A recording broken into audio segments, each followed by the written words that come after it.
رمضان رخصت ہو رہا ہے، دو کاموں کی ضرورت ہے جو ہر مسلمان کو کرنے چاہیے۔ ایک تو شکر اللہ تبارک و تعالیٰ کا، شکر اس بات پر کہ اللہ تبارک و تعالیٰ نے رمضان عطا فرمایا، رمضان عطا فرمایا، ہماری زندگی میں رمضان آ گیا۔ کتنے ہمارے ساتھی، ہمارے دوست، ہمارے عزیز قریب کے لوگ ایسے ہیں کہ جو پچھلے سال تو رمضان میں ہمارے ساتھ شریک تھے اور اس سال وہ موجود نہیں ہیں، اور ان کو حسرت ہوتی ہوگی کہ کاش ہمیں بھی رمضان کی برکات نصیب ہو جاتی تو ہمارے نامہ اعمال میں کچھ اور اضافہ ہو جاتا، لیکن اب ان کے نامہ اعمال میں اضافہ ہونے کا کوئی راستہ ان کی طرف سے نہیں ہے۔ تو اللہ تعالی نے ہمیں اپنی زندگی میں رمضان عطا فرمایا، اس کا کرم، اس کا شکر ادا کریں۔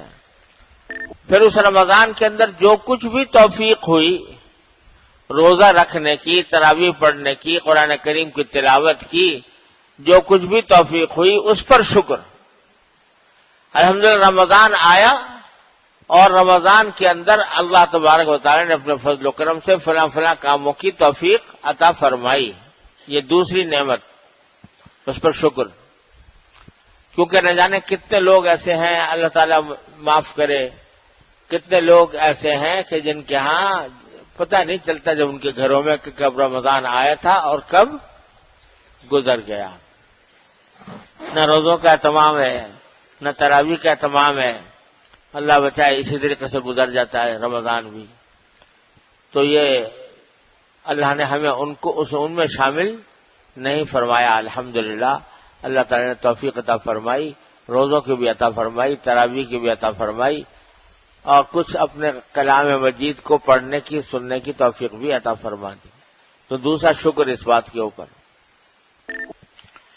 اور تیسرا کام جو کرنے کا ہے وہ استغفار ہے۔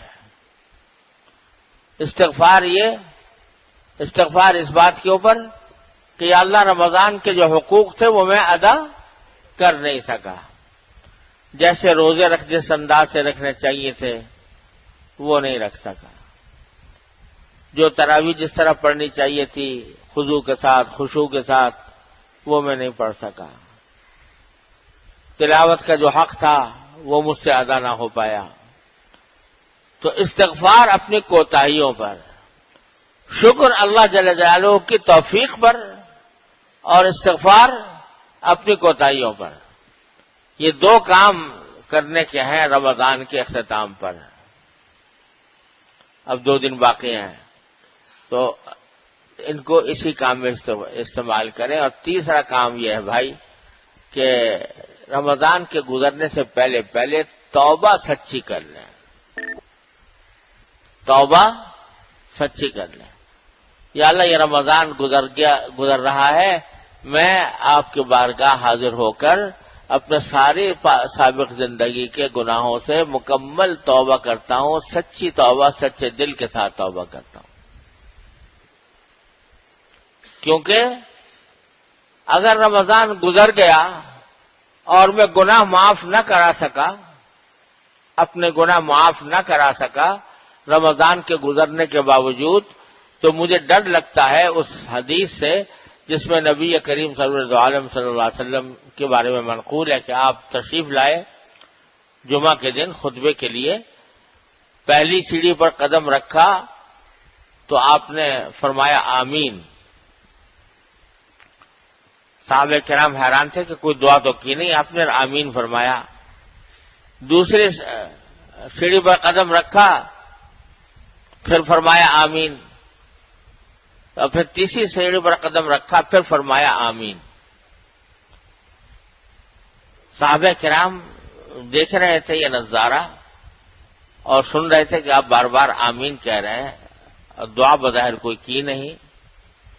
تو بعد میں صحابہ کرام نے پوچھا کہ یا رسول اللہ آج آپ کو ہم نے دیکھا کہ 3 سیڑھیوں کے اوپر قدم رکھتے ہوئے ہر سیڑھی پر آپ نے آمین کہا، تو کیا بات تھی؟ تو آپ نے جواب میں فرمایا کہ میں جب پہلی سیڑھی کے پاس آیا، جب میں پہلی سیڑھی پر قدم رکھنے لگا تو حضرت جبریل امین علیہ السلام میرے پاس آ گئے اور انہوں نے ایک دعا کی، میں نے اس پر آمین کہی، اسی طرح دوسری سیڑھی پر، تیسری سیڑھی پر وہ دعا کرے اور میں نے آمین کہی۔ اب آپ ذرا اندازہ لگائیے دعا کیسی ہے۔ یہ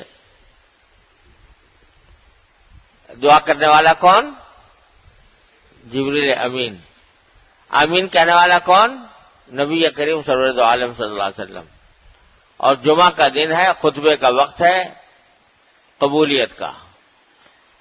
تو دعا کیا کی؟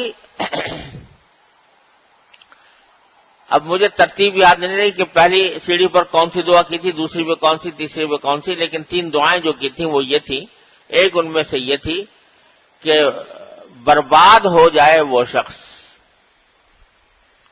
برباد ہو جائے وہ شخص جس نے اپنے ماں باپ کو بڑھاپے کی حالت میں پایا اور اپنی مغفرت نہ کرا سکا۔ بڑھاپے کی حالت میں پایا اور اپنے گناہوں کی مغفرت نہ کرا سکا۔ کیا مانا؟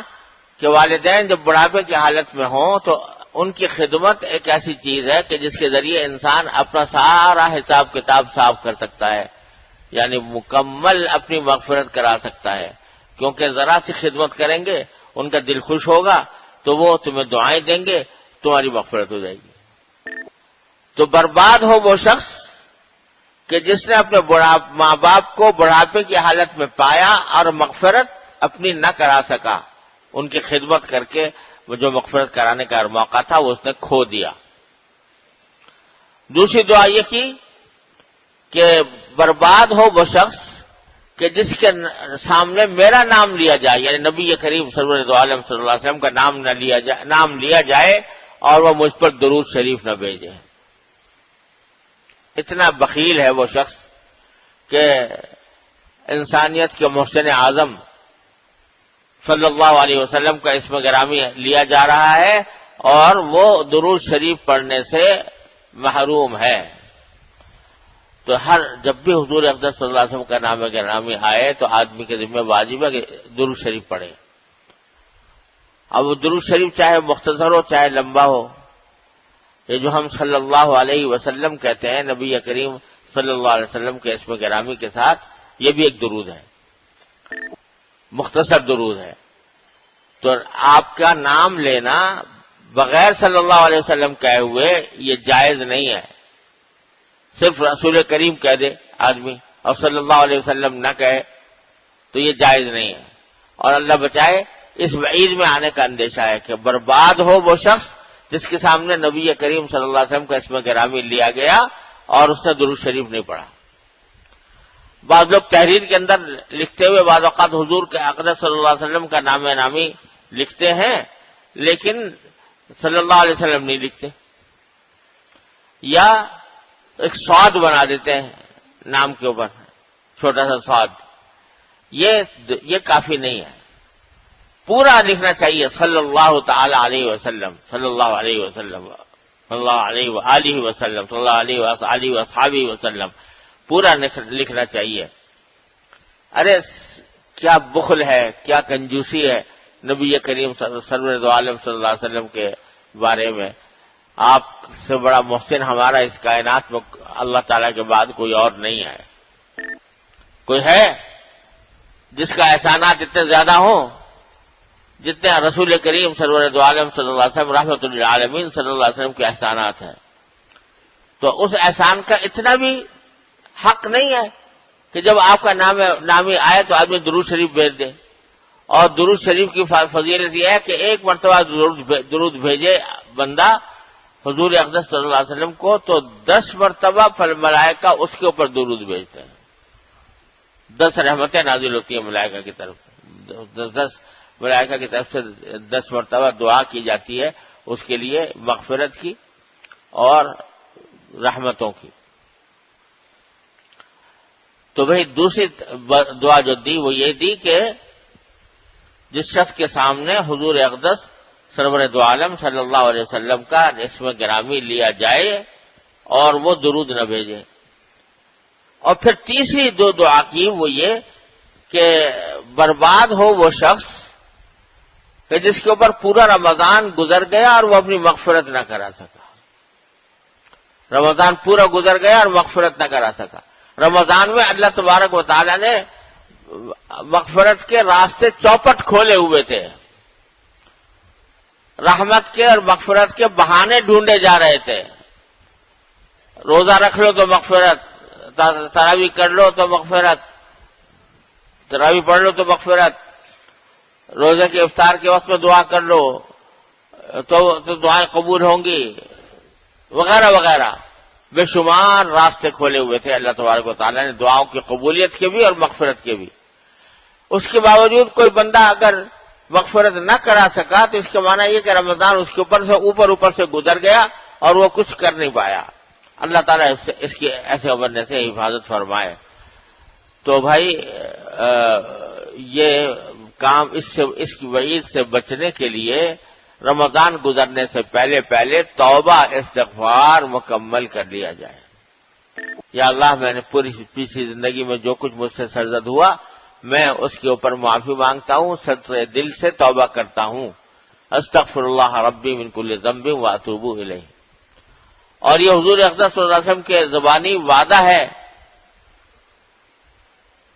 کہ التائب من الذنب کمن لا ذنب لہ، کہ گناہ سے توبہ کرنے والا ایسا ہو جاتا ہے جیسے کہ اس نے گناہ کیا ہی نہیں تھا. اور میں نے اپنے بزرگوں سے سنا کہ جب کوئی شخص توبہ کر لیتا ہے کسی گناہ سے تو اس کے وہ نام اعمال ہی سے خارج کر دیا جاتا ہے. ایک صورت تو یہ ہے نا کہ نام اعمال میں لکھا ہوا ہے لیکن آگے لکھا ہے معاف. نام اعمال میں لکھا ہے اور آگے لکھ دیا معاف.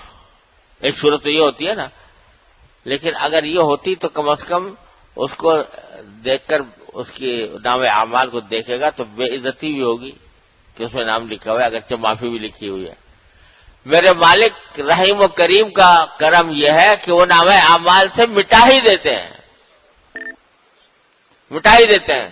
جب توبہ کر لی تو نام اعمال سے مٹا ہی دیا تاکہ دیکھ کے کبھی شرمندگی بھی نہ ہو، دیکھ کے کبھی ندامت بھی نہ ہو، دیکھ کے کسی کے سامنے آنکھیں نہ جھکیں، نکال دیتے ہیں.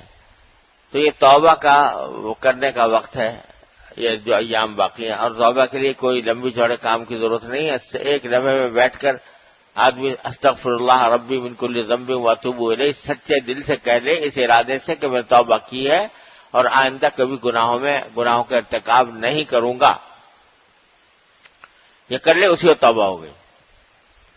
اور توبہ ہو گئی تو پاک صاف ہو گیا بندہ. حضرت حکیم الامت مولانا تھانوی رحمۃ اللہ علیہ فرمایا کرتے تھے کہ لوگ سمجھتے ہیں کہ ولی اللہ بننا بڑا مشکل کام ہے، ولی اللہ بننا بڑا مشکل کام ہے. فرمایا کچھ بھی مشکل نہیں ہے. ایک مرتبہ 2 رکعت نماز حاجت پڑھ کر یا اس کے بغیر بھی سچے دل سے توبہ کر لو اپنی ساری زندگی کے پچھلے گناہوں سے. سچے دل سے توبہ کر لو کہ میں توبہ کر لی، اب آئندہ کوئی گناہ نہیں کروں گا. جس وقت یہ توبہ کر لی اسی وقت تم ولی اللہ ہو، اللہ کے ولی ہو گئے. کیونکہ اللہ تعالیٰ کا وعدہ ہے کہ پچھلے گناہ تو میں نے معاف کر دیے. اب نیا حساب کتاب شروع ہو گیا، نئی زندگی شروع ہو گئی. اب نئی زندگی میں ابھی تم نے کوئی گناہ کیا نہیں ہے تو تم کیا ہو؟ ولی اللہ ہو، اللہ کے ولی ہو. تو توبہ کرنے کا اہتمام کر لیں رمضان کے گزرنے سے پہلے. اللہ تبارک و تعالیٰ اپنے فضل و کرم سے اس کی ہم سب کو توفیق عطا فرمائے. اور بھائی پھر عید آ رہی ہے، عید کے موقع پر بھی عید کی نماز کے اندر بھی بڑی اللہ تعالیٰ نے مغفرت کے وعدے فرمائے ہیں. تو عید کو عید کی طرح گزاریں، اس کو مسرت کا موقع ہے، اللہ تعالیٰ کے انعامات کے اوپر شکر ادا کرنے کا موقع ہے، لیکن اس کو معصیتوں میں ضائع نہ کریں. ایسا نہ ہو کہ جو کچھ کمایا تھا رمضان کے اندر وہ عید کے بعد کھیل تماشوں کے ناجائز کاموں میں، گانے بجانے میں اور فضولیات کے اندر جو کچھ کمائی کی تھی وہ سب نکل جائے.